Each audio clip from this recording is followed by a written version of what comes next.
Wealth doesn't begin in the bank account. It doesn't begin in the paycheck, the stock portfolio, or even the big idea you're hoping will change your life. Wealth begins in the mind. Specifically, it begins in the part of the mind that never sleeps, the subconscious.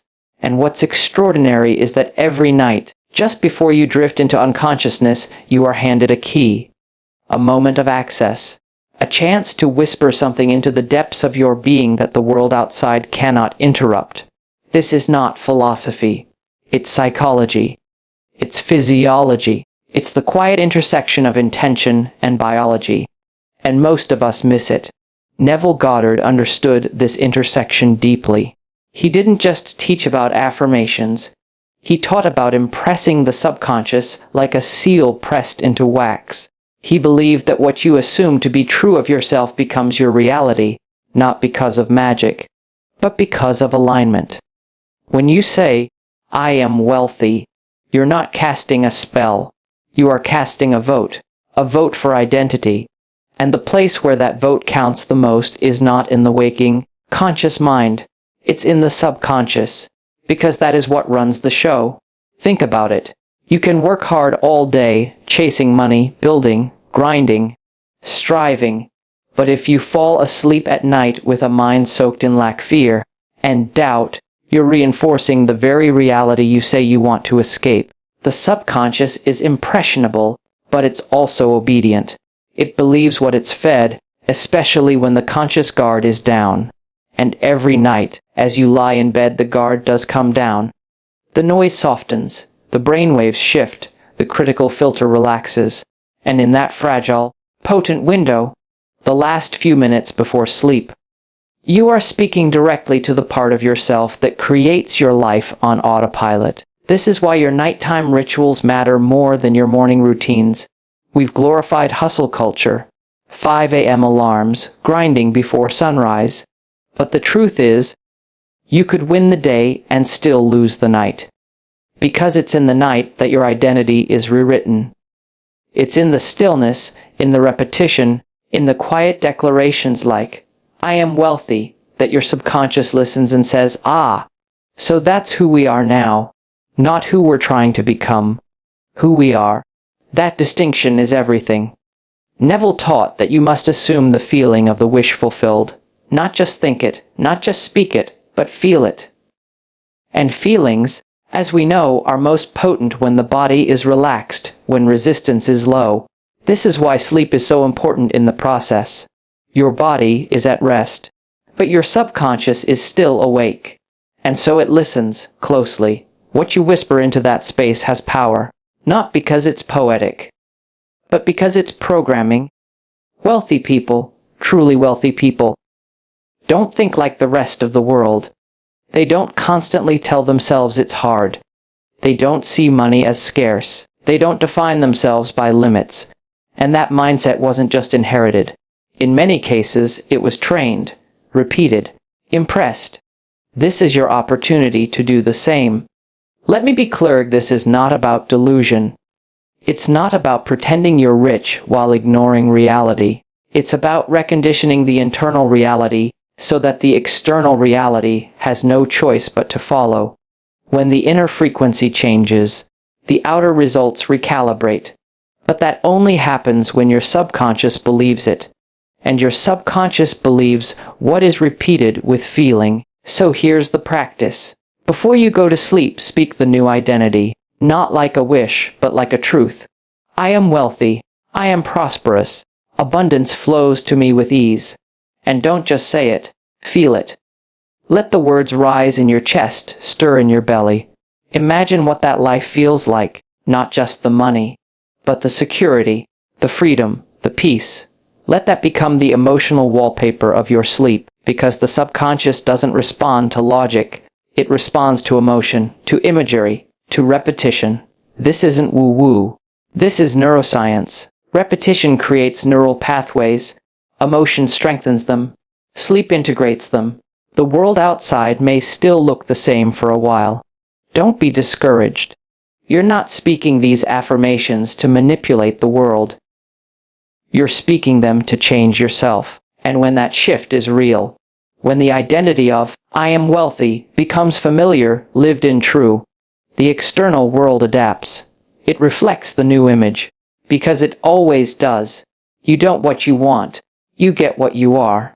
And what you are is being rewritten each night, whether consciously or unconsciously. So tonight, give your subconscious something intentional, something empowering, something wealthy. Because the truth is, you are not poor trying to get rich. You are rich remembering who you are. Let that be the last thing your mind hears before you surrender to sleep. That is how you rise. It's one thing to say, I am wealthy. It's another to feel wealthy. To embody that truth even when the evidence hasn't shown up yet. This is where most people get stuck. They repeat affirmations, they visualize occasionally, they hope something will shift. But deep down, there's a contradiction. A tension between what they're saying and what they're actually living. Neville Goddard didn't teach blind repetition. He taught transformation through assumption. Not assumption as in guessing, but assumption as in inhabiting, taking on the feeling of the wish fulfilled and living from that state, not toward it. And this is not just a spiritual idea. It's a psychological lever. When you assume something to be true, your actions begin to align, your perception narrows in focus, and your energy shifts in ways you often can't consciously track. The outer world over time catches up to that assumption. Now here's the challenging.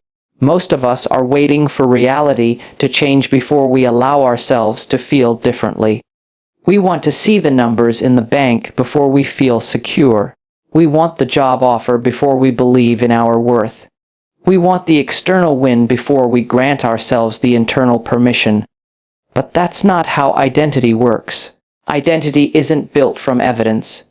It's built from decision, from repetition, from emotional rehearsal. You don't need to wait for reality to shift. You need to shift how you relate to reality. That's where power lies. The subconscious doesn't understand. Someday. It doesn't operate in future tense. It responds to now. It responds to feeling. And this is why so many affirmations fail. They're said from a place of distance. I want to be rich, affirms lack. One day I'll have success, affirms separation. But when you say, I am wealthy, and you feel the richness of that truth, even for a moment, you are collapsing time. You're stepping into alignment with a version of yourself that already exists, and in doing so, you're drawing it closer. That's not magic. It's embodiment. It's how we train the nervous system to normalize new realities. Athletes do this all the time. They don't just train their bodies. They visualize their performance, feel the outcome, live it mentally over and over until it becomes second nature. That same principle applies to wealth, to success, to healing. You don't wait for it. You practice being it. Now. Tonight.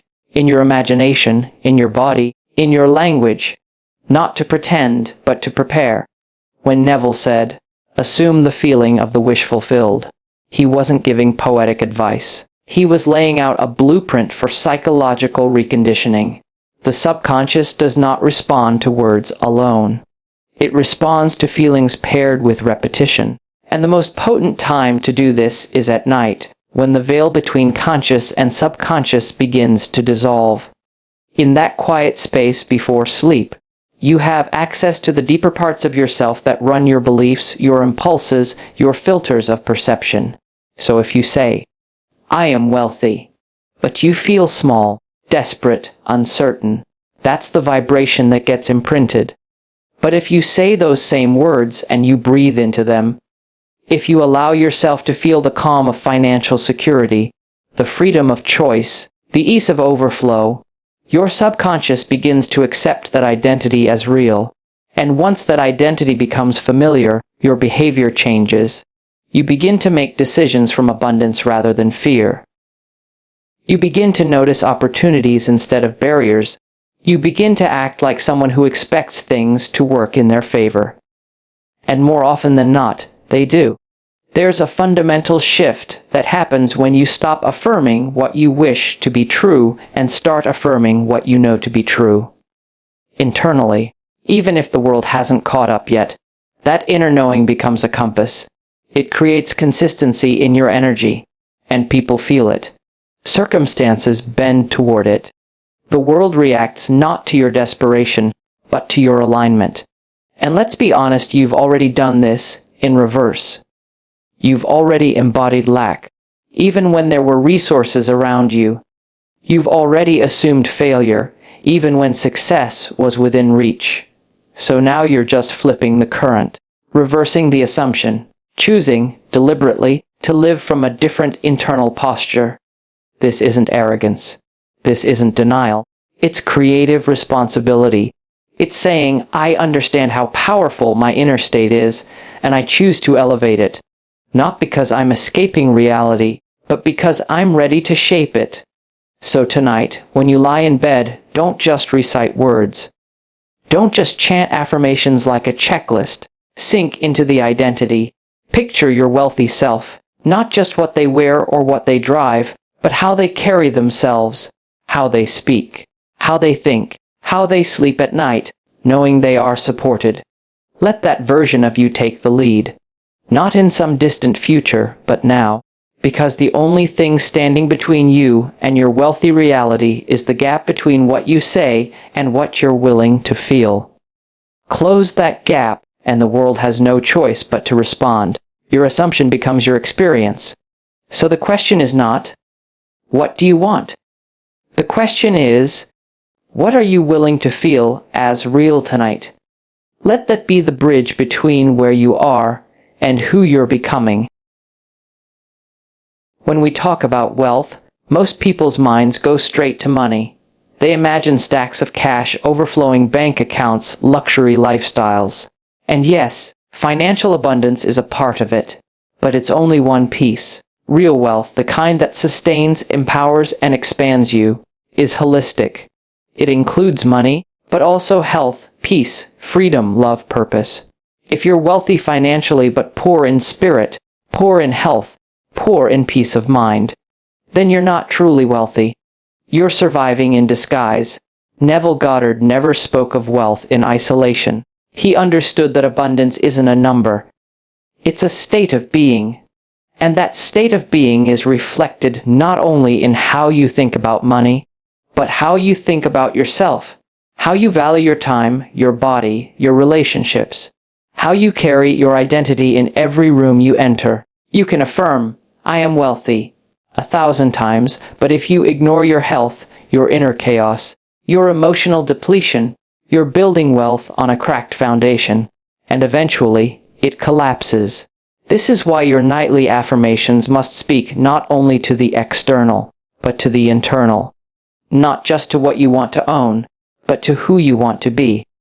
Wealth is not something you chase. It's something you cultivate. And it starts with recognizing that your physical health, your mental clarity, your emotional stability, these are forms of currency. They have value, they are wealth. A mind clouded by anxiety, fatigue, or resentment cannot clearly access abundance. A body neglected, a soul disconnected. These things repel prosperity, no matter how hard you work. Because energy doesn't lie. And the universe, if you want to speak in spiritual terms, doesn't respond just to effort. It responds to alignment, to wholeness, to coherence between your beliefs, your behavior, and your identity. That's why when you say, I am wealthy, you must also meaning I am well. I am clear. I am aligned. I am at peace. That kind of internal affirmation doesn't just attract success, it sustains it. Because true abundance isn't erratic, it's stable. It flows.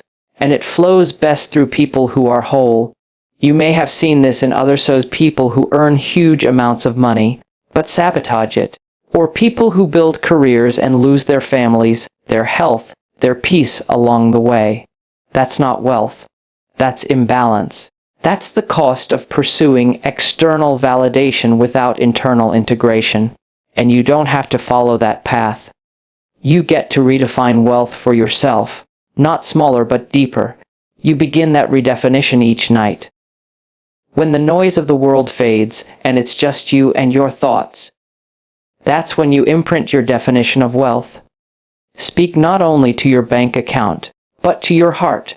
Affirm health like you would affirm income. I am thriving. I am strong. My body supports me with energy and vitality. Feel that in your chest.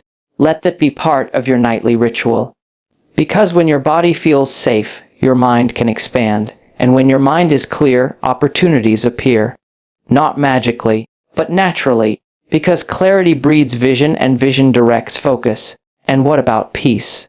That quiet center that so many high achievers overlook until it's too late. You can't buy peace. You have to create space for it. And affirming peace is part of wealth work. Say it to yourself as you drift to sleep. I am calm. I am centered. I move through life with ease. You're not just calming your nervous system. You're teaching your subconscious that a wealthy life is not chaotic. It is not frantic. It is not built on constant fight or flight. It is built on harmony. Harmony between what you desire and how you live. Because let's be honesting, if success costs you your sleep, your sanity, or your soul, it's too expensive. And if wealth creates anxiety instead of freedom, then you haven't mastered it. You've just collected it. There's a difference. So in these quiet moments before sleep, remind yourself the wealth you're building is multidimensional. It's layered. It's deep. And that's what makes it sustainable. You're not just attracting money. You're embodying a life of richness. Rich in health, rich in relationships, rich in purpose, rich in time, rich in presence. That's what real abundance looks like. And that's what you deserve to claim. The reason this matters so deeply is because your subconscious does not compartmentalize. It doesn't separate money from health from happiness. It accepts the dominant feeling you impress upon it. So if your affirmation of wealth is charged with anxiety, pressure, or shame, your subconscious picks that up. But if you affirm wealth while embodying peace, wholeness, gratitude, that's the identity that gets embedded. And the outer world slowly begins to reflect that identity back to you. You are not here just to survive. You are not here just to hustle. You are here to live fully, to thrive across all dimensions. To build a kind of wealth that doesn't just impress others, but fulfills you. And that begins in the quiet, in the stillness, in the final few moments before sleep, where your next reality is being shaped. So tonight, don't just affirm that you are wealthy. Affirm that you are well. Affirm that you are whole. Affirm that your life is rich, not just in money, but in meaning. Because that is the kind of wealth that lasts. That is the kind of wealth worth becoming.